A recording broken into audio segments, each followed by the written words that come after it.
All right, some of y'all been asking for an update on my dad, and I just got off the phone with Dad here not a minute ago. Well, it's probably been a lot longer than a minute because I'm not sure when you guys are going to be watching this video. Look at my hair.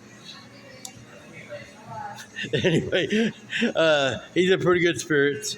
They ordered an MRI on him a few days ago, and they found out they couldn't do an MRI on him because it was not the orthopedic surgeon that was doing the MRI. So I don't know. I don't know all this medical jumbo mumbo stuff, everything.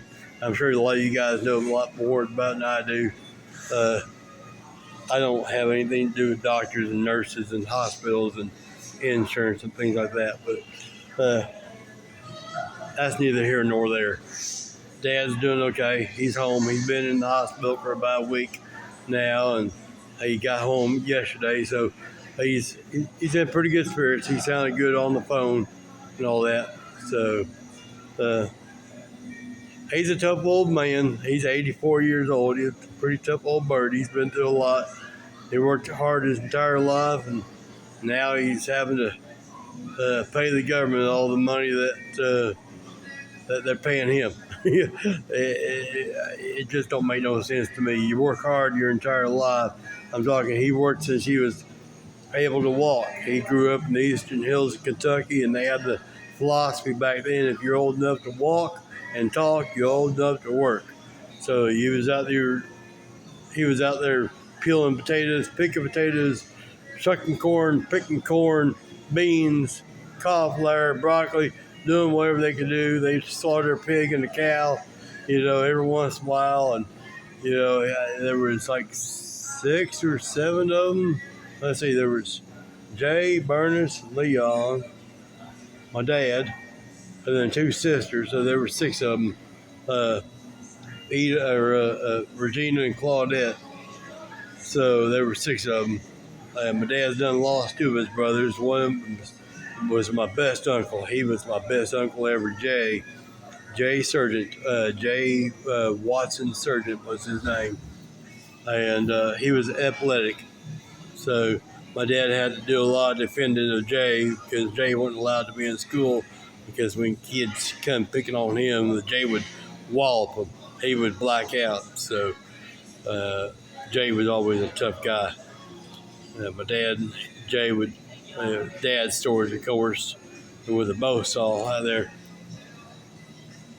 Bow saw when they were 10 years old out there cutting down mining timbers and things like that, and getting paid back then 10, 15 cents, 20 cents a piece for mining timbers or whatever it was back then, back when gas is still 25 cents a gallon. You're 20 cents a gallon. So Dad's worked hard his entire life. Drywall hanger from 1959 up to the 1980s, and I was a drywall finisher. I started in I want to get this right, I was 8 years old, 1975, when I started finishing sheetrock. My dad put a mud pan in my left hand and put a 6-inch knife in my right hand, and I went to spotting nails, and that's what I did up until I started taping and floating and things like that. This video is not about you, Doug. Get off of you. Get on your dad. You know who this video is about. So I don't want to make this about me. I want to make this about my dad. Come around the 80s, my dad turned out to be a drywall finisher, and it was never good between Dad and I. We did a lot of fighting, a lot of quarreling because I'm not his blood. You guys see a video from another YouTube channel, Nomadic Adventure, when I was visiting my biological father in Monticello, Kentucky. Maybe I'll share a link in the description. I think I will.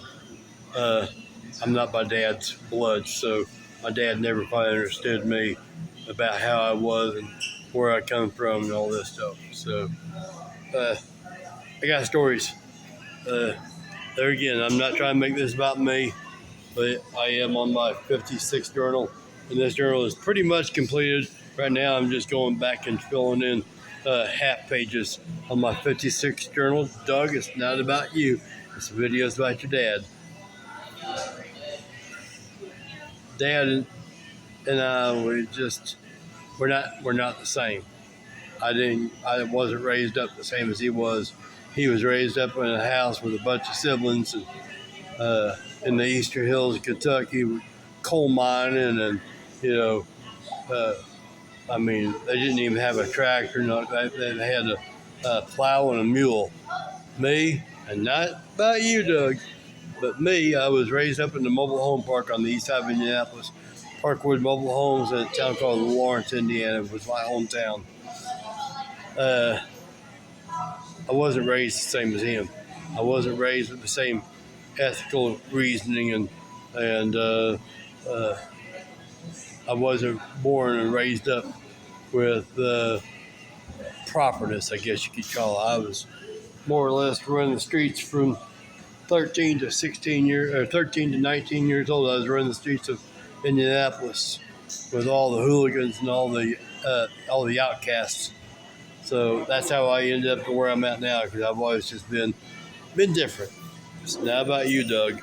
It's about your dad. But because of all the fighting and quarreling my dad and I did, it's landed to me where I am now as the everywhere man. I kind of feel like maybe I should have just been adventuring and touring around the country since a young age. But I waited till I was 43 before I started traveling and seeing the country for real. Now, I did do a little hitchhiking, my longest excursion hitchhiking in my early days of my life. I set off 2 months before my 21st birthday. It was January 26th in 1988. I left out. My birthday's on March 17. I left out from Indianapolis. Winter storm warning. WRTV 6. Winter storm warning. Winter storm warning. Don't go outside. Middle of the night. I'm talking, it had to have been somewhere between 10 o'clock at night, 2 o'clock in the morning. I said, I'm done. I left my first apartment I've ever had. I'd been in that apartment for about a little less than 2 years. I was like, I'm done. I need to go out and see the world. So I hitchhiked down to Cocoa Beach, Florida. It took me 2 weeks to get there. Spent a week on the streets, and it took me about 3 more days to get back on the Greyhound bus. Not about you, Doug. It's about your dad. Wasn't long after that, after I got back home to Indiana, I set out again on another trek, and I took the Greyhound bus out to Baltimore, Maryland. I've got stories about that. If you want to hear them, ask me about them. I can tell you about this kid. They called him Danny Smith. What an a-hole guy. But I was a young, naive, gullible kid, and I didn't know nothing about the world. The only way I was going to learn anything about the world was to go out and see the world. And now I've been, this past Saturday was 15 years walking and hitchhiking 39 states.